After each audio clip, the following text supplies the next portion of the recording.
You're listening to the Baker Street Radio Vault.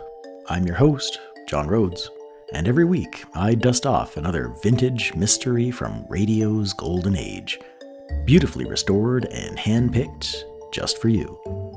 Settle in, get comfortable, and let's open the vaults to this week's adventure. A glittering gemstone, a daring theft, and a trail of clues as sharp as the facets of the stolen jewel. This case plunges Holmes into a world of deception and hidden motives. A ruby has vanished, but the truth may prove far more valuable. Join us as we explore the mystery of the Purloined ruby.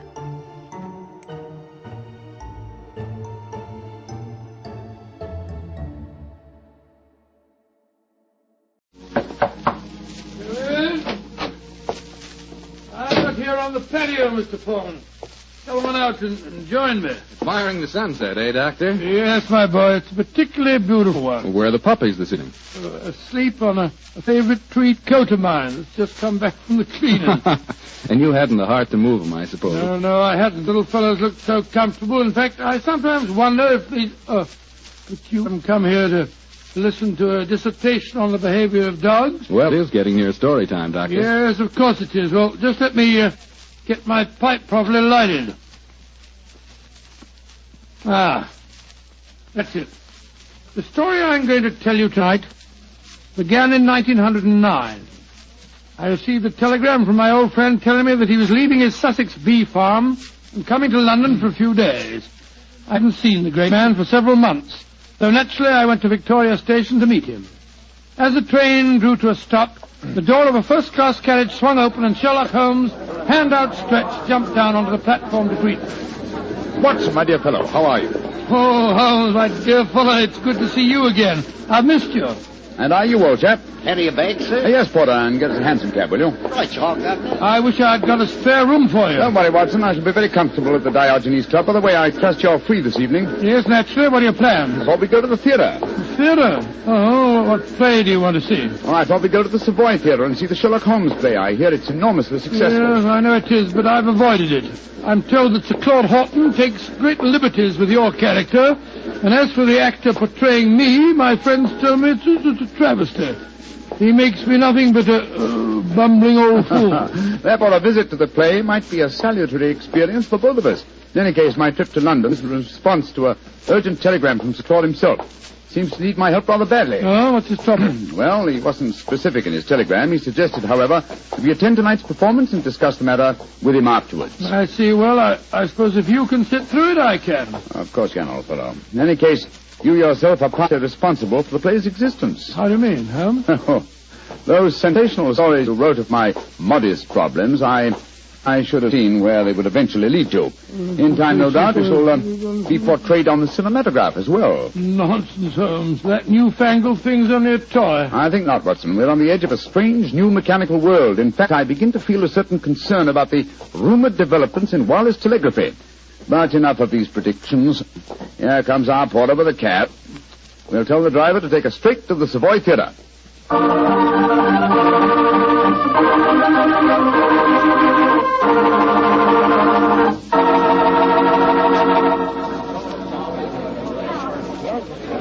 Just look at that line of people at the box office, Holmes. Very flattering, old chap. Well, possibly, but I hope it doesn't mean that we've got to wait our turn and... Excuse me, gentlemen. You're Mr. Sherlock Holmes and Dr. Watson, aren't you? Yes. I thought I couldn't be mistaken. My name is Frank Ferris. How do you do, Mr. Ferris? I'm glad to meet you. Sir Claude has a box reserved for you. He asked me to see that you are quite comfortable. Consider it on. Will you follow me, please? Thank you. Neither of you has seen the play before, I understand. No, Mr. Ferris, we haven't. I imagine it'll be a strange experience seeing yourselves portrayed on the stage. By the way, I'm playing the part of an old friend of yours, Professor Moriarty. Oh, indeed. I'm looking forward to a very entertaining evening. I presume that you escape our clutches, as usual? Yes, I do, Mr. Holmes. And I've done it nightly now for 137 performances. A record that I'm sure Professor Moriarty himself would envy. Had it not been for his memorable demise at the Reichenbach Falls. Ah, here we are, gentlemen. This is the box reserved for you. And now, if you'll excuse me, I'll go back to my dressing room. Oh, I nearly forgot, Mr. Holmes. Sir Claude asked me to give you this note. Thank you. No, not at all. Well, I'll see you later. Very nice fellow for an actor. Don't be a snob, Watson. Well, what does the Claude note say? I'll read it to you. Dear Holmes, since I telegraphed you yesterday, there have been strange developments. In fact, I've been doing some detective work off stage as well as on. Watch the performance tonight and watch the audience too, particularly the occupant of the box opposite yours. Please come to my dressing room as soon as the last curtain has fallen. He's being very mysterious, and the box opposite ours is empty. No. Look, Watson, look. Someone has just entered. Confound it, the house lights are going out. The first act's beginning, Holmes. The first act, yes. Well, sit back and relax, old fellow. Let's see what they've done to us.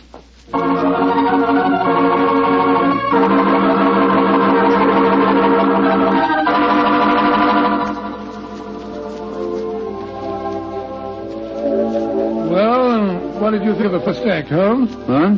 Oh, the first act, yes. I was, examining the occupant of the box opposite ours. An attractive young lady, alone and unusually preoccupied in her program. In fact, one might assume that she was trying to hide her face. Yes, but the play, don't you think it's ridiculous? Just imagine a crown jewel being stolen from the Tower of London. Why not? It's been attempted many times. Anyhow, you must admit that the actor who's portraying me behaves like a blithering idiot. And Sir Claude's interpretation of you is pretty far-fetched. Far-fetched, but flattering, Watson. What poise, what suavity, and what a voice. I find myself thoroughly entertained. You're a strange chap, Holmes. No accounting for your tastes. Look, Watson, look. The back of the box over there. Good Lord, I could have sworn a man dodged behind the curtains. I don't think the girl saw him, though. Looked like a foreigner. I think as the young lady's alone, we'll take the liberty of joining her. Oh, dash it, there go the lights again. The second act's starting now. And sit down, old fellow. We don't want to attract attention. We'll join her during the next intermission. Who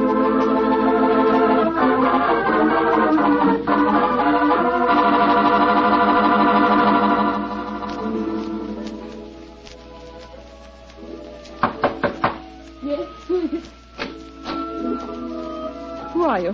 What do you want with me? My name is Sherlock Holmes, and this is my colleague, Dr. Watson. How do you do, young lady? I hope you'll forgive this intrusion, but Sir Claude requested that I keep an eye on you during the play tonight.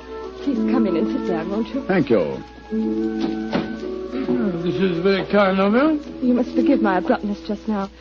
But I've just been watching Sherlock Holmes and Dr. Watson being impersonated on the stage. It's rather startling to have the real couple walk into my box. Yes, I quite understand. By the way, just before the curtain went up on the second act, I thought I noticed a man come into the back of this box and then disappear again. Were you aware of his presence? No, I didn't see him. But I know who it is. He's been following me for weeks now. Perhaps you would like to tell us about it, Miss... Henshaw. Alicia Henshaw. Yes, I would. As a matter of fact, that's why I'm here tonight. Sir Claude Horton's an old friend of my father's. I went to ask his advice. He did some investigating himself for a few days, and then he found himself a little out of his depth, so he decided to telegraph for you, Mr. Holmes. We were going to meet in his dressing room after the performance tonight. Splendid. And now, Miss Henshaw, what is your story? It's a strange one, Mr. Holmes, though I didn't realize just how strange until I first saw this play a few nights ago. You see, my story concerns a stone ruby. Good Lord, and tonight's play revolves around the same thing. Exactly. I might as well tell you how it all started. My brother's an officer of the British Army stationed in Egypt. Early this year, he saved the life of a very important native personage in some uprising in Cairo and was rewarded with a magnificent ruby. This jewel he sent to my Uncle Timothy and me. We're the last of the Henshaws, you see. Did your brother tell you the name of this personage? He didn't know it, Mr. Holmes. Apparently, the whole affair was hushed up. I see. Please continue. Well, the trouble began shortly after Uncle Timothy and I received the ruby. A description of it was published in the papers, and a few days later a message came to us from an Egyptian, Mohammed Ali, laying claim to the stone as one stolen from his family years ago. He sent an expert to our house who examined the ruby under a lens, Mr. Holmes, and then tapped it with a hammer. It fell to pieces. It was a fraud. Gracious me, an amazing thing. I'm sure that's not the end of the story, Miss Henshaw. Oh, no, Mr. Holmes. I wrote and told my brother what had happened. He became very suspicious and suggested that I investigate the credentials of the expert that examined the stone. I think I can finish the story for you. The supposed expert was a jewel thief who substituted a paste ruby for the real one, destroyed the imitation, and walked off with the treasure. It's no trick. Of course, you haven't been able to find any trace of the supposed expert. Well, that's the funny part of it, Mr. Holmes. Uncle Timothy and I gave a description to the police, but it was a very vague one, I'm afraid. All the time, Uncle said the man reminded him of a colleague of his many years ago at the university, a professor of mathematics. He couldn't think of his name, but when we first saw the play a few nights ago, he was reminded of it. The name was Moriarty. Moriarty? But Moriarty's dead. Miss Henshaw, you say you have been shadowed for some weeks. Yes, an Egyptian. We've stolen the ruby, Mr. Holmes. Why don't they leave me alone? That, Miss Henshaw, represents a very fascinating problem, and one that I shall be most happy to help you solve. Oh, thank you so much, Mr. Oh, Holmes. there go the lights again. The last act. Yes, the last act of this little play, but not, I fear, of Miss Henshaw's problems.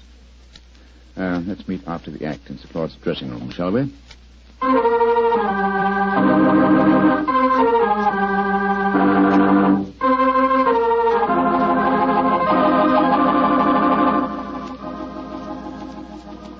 Well, Holmes, how did you enjoy the play? Very much, Sir Claude. May I introduce my old friend, Dr. Watson? How do you do, Mr. Claude? How are you, Doctor? I see you've already made the acquaintance of Miss Henshaw. She, no doubt, has told you her troubles, eh? Yes, Sir Claude. And Mr. Holmes has promised to help me. Splendid. Tell me, Watson, how did you like the play? It was very interesting, Sir Claude. Not quite accurate, of course. Well, you have to allow us a little dramatic license, you know. What did you think of Rodney, the man who was portraying you, Doctor? Well, since you mention it, I think the fellow needs to study diction. He mumbles so much I couldn't understand a word he said. Oh, come now, old fellow. I think there are times when you're a little hard to understand yourself. Oh, rubbish. Sir Claude, I hope you'll meet us at the Diogenes Club, and then we can go out and have some supper. Excellent idea. I'll join you there after I've taken off my makeup. Splendid. I think I should be going home now, Sir Claude. I gave my address to Mr. Holmes so he knows where to get in touch with me. Very well, Miss Henshaw, and don't worry. I shall give your problem my undivided attention. I'll take you to your cab, my dear. Oh, there's no need to, Sir Claude. Nonsense, I insist. Goodbye. I'll be back in a moment. Right, Miss Henshaw? Good night, good night. It's a strange business, Holmes. What do you make of it all? Very little as yet, but it's a fascinating problem. Sir Claude really seems to have identified himself with the character of Sherlock Holmes. He gave me the impression that he feels quite capable of solving the case by himself. Hello. Claude hasn't left, has he? Oh, no, Mr. Ferris. He's coming back in a moment. How'd you like to play, gentlemen? Very much. Your own performance as Moriarty was most convincing. Yes, indeed, sir. Congratulations. A couple of times there, I had a strange feeling that you really were Moriarty. Well, that's very flattering, Doctor. Oh, hello. Well, it sounds as if there's some trouble at stage door. Hey, excuse me. Come on, Watson, let's follow him. Right. Hello, it's Sir Claude. He seems upset about something. Yes. What's happened, Sir Claude? Oh, there you are, Holmes. I'd just seen Miss Henshaw off in her cab when a foreign-looking fellow came out of a doorway and got into another cab. I heard him tell the driver to follow her. I tried to stop him, but he got away. Must be the same man that we saw in our box during the play. Sir Claude, we have her address. I think we'll drive there at once and see that she's arrived safely. We'll join you later at the Diogenes Club.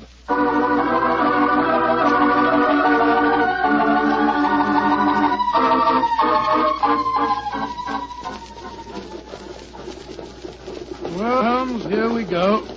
Off on another adventure. Yes, and one that may give us an opportunity of crossing swords with Moriarty once more. Oh, Moriarty's dead. He was killed when you and he fell over the precipice in 91. He was supposed to have been killed, just as I was, but his body was never found. It's impossible, or rather possible, that he returned to pour into the ears of Colonel Moran a story as unlikely and as true as the one I related to you on that April evening in 1894. One can never be sure of death, old chap, until one has touched the cold skin of a corpse.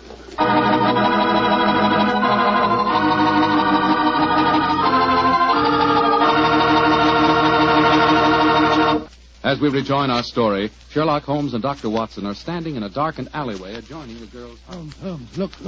That Egyptian fellow. He's pacing up and down in front of the house. Yes, therefore we may assume she's sitting inside. Seems to be giving up. He's coming this way. Batten yourself against the wall. Greetings, sir. Good evening. Who are you, please? We are friends of Miss Henshaw, and we're very curious to know why you've been following her. I'm sorry that I cannot answer your questions, sir. Now, look here, my man. You're talking to Mr. Sherlock Holmes. You are Mr. Sherlock Holmes? I'm greatly honored to meet you, sir. All my life I have known of you. All my life I have admired you. Then in that case, perhaps you'll answer my questions. Why have you been following Miss Henshaw? Because it is my duty. What do you mean, your duty? Perhaps I should have said my destiny with Holmes. For 2 generations now, the family of Arabi, of which I am a humble member, have dedicated their lives to finding the stolen treasure of Asyut. What on earth's all got to do with Miss Henshaw? The treasure of Asyut is a giant ruby. It was stolen many years ago from the family of Muhammad Ali. A few months ago, Miss Henshaw received a mysterious ruby. I have found out many things, Mr. Holmes. I have many sources of information. Then I must regard you in the light of a rival detective in this case. I heartily call myself a detective, Mr. Holmes. My life is dedicated to only one problem. Miss Henshaw now says the jewel was stolen from her. I do not believe it. That is why I watch her. If I am wrong this time, and I do not think I am wrong, then my quest must go on. Always it will go on. Permit me to wish you the best luck, sir. Thank you, Mr. Holmes. Good night, gentlemen. Good night, good night. Sure we shall meet again. Oh, why did you let him go, Holmes? Why not? He's frightening Miss Henshaw. But not molesting her, old chap. In fact, it might be a good thing if someone is keeping an eye on her. And meanwhile, Watson, let's see if we can find a cab and get back to the Diogenes Club. I don't want to keep Sir Claude waiting.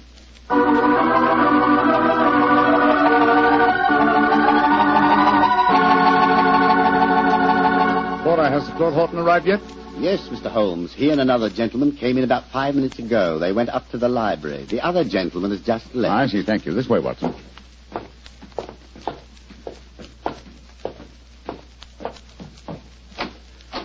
I'm sorry, Sir Claude, we kept you waiting. We took a little longer, but... Sir Claude! Great heavens, what's the matter with him? Holmes, I found the answer. Too late. It's... No, sir. Don't try and stand up. You're ill. What are you trying to tell me? The ruby. Moriarty. The answer. The answer's in the book. In the book. Sir Claude! Holmes! He's been stabbed. He's dead. Just as he was trying to give me a message. He was muttering something about the ruby and Moriarty. And twice he said, it's in the book. Yes, there's a book still in his hand. It's a copy of... It tells of Edgar Allan Poe. His thumb's marking page. It's the story of the Purloined letter. Thank you, Sir Claude. You delivered your message. Come on, Watson. If we want to catch a murderer and a thief, we must go back to the Savoy Theatre as quickly as we can.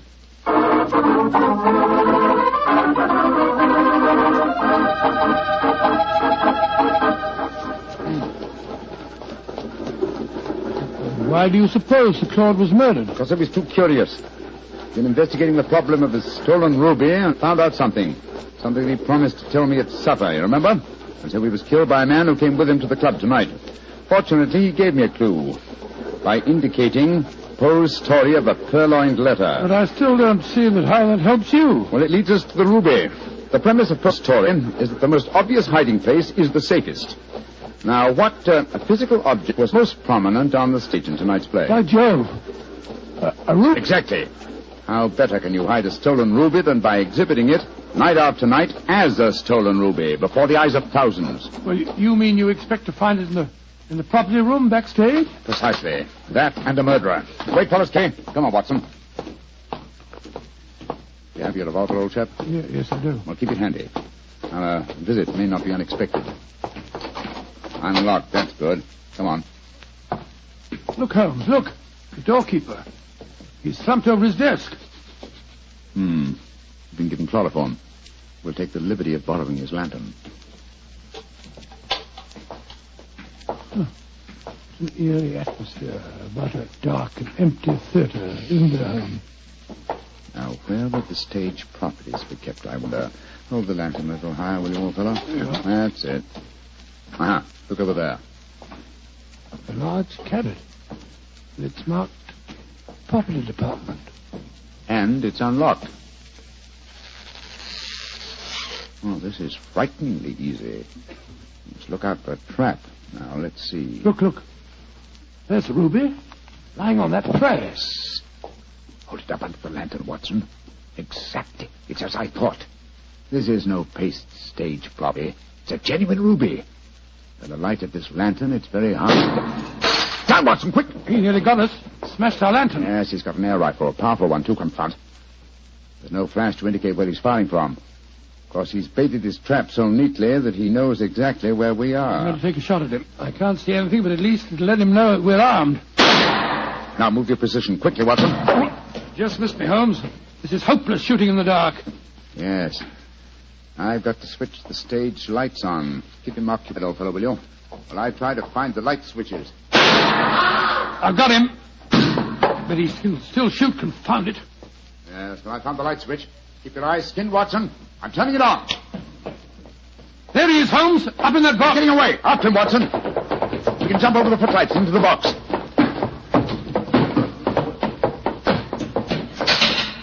I'm afraid the bird has flown, Watson. I should have remembered that theater exit doors always open from the inside. No, he didn't get away, Holmes. Look on the floor. It's that Egyptian fellow. I hope you haven't wounded him too badly, No, old I don't chap. care if I have. He was trying to kill us. No, it's only a shoulder wound. He's fainted, infernal scoundrel. No, he's a very gallant man. Undoubtedly, he was trying to save us as you shot him just now. Holmes, what on earth are you talking about? Obviously, Moriarty. No, Watson, Moriarty just escaped through the door you heard clang a few moments ago. And what's this man doing here? As a fellow detective, undoubtedly he followed us. Perhaps he preceded us. When Moriarty started shooting, this man tried to capture him and got wounded by you for pains. Then who is Moriarty? He must be someone connected with this theater. It's obvious. Moriarty is Moriarty. What? You mean Frank Ferrers, the fellow that played the part on the stage? Again, remember Poe's story of the Purloined letter. But why didn't you recognize him? Oh, remember, I haven't seen him for 20 years, and you haven't forgotten his genius for disguise, have you? What incredible audacity. How better could Moriarty conceal himself than by announcing nightly to the theater-going public that he was Professor Moriarty? Then he killed Sir Claude. Of course he did. Sir Claude must have persuaded Moriarty to go to the club with him.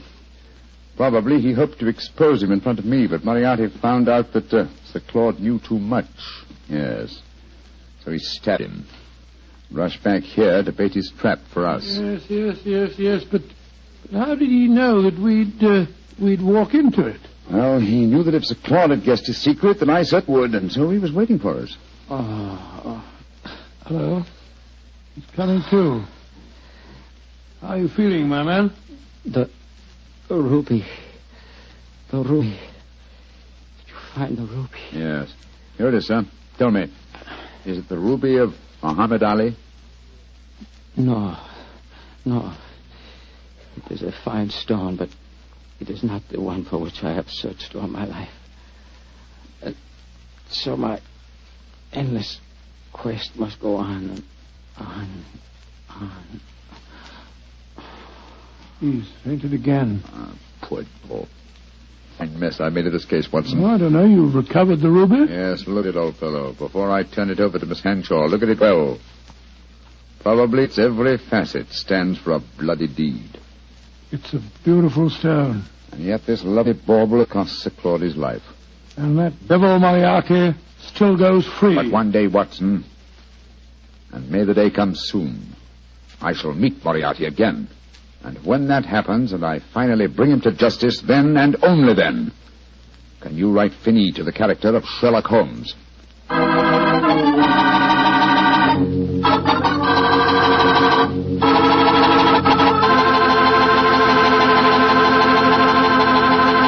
Well, Doctor, that was kind of an exciting story. Tell me, did the Egyptian recover from his bullet wound? Yes, indeed he did, and rather quickly, too, Mr. Foreman. I felt very badly about shooting him, but of course I couldn't help it. Of course not. But, you know, if I had to shoot someone accidentally, I wish it could have been the actor who portrayed me on the stage. Wretched fellow mumbled all over the place. Oh, don't worry about that. After all, you did recover the ruby. Yes, and a beautiful stone it was. The color of, the color of a fine glass of port when the light shines through it. By a fine port, I take it you're talking about a Petri port? Thus ends the saga of a jewel whose sparkle concealed a shadowy trail.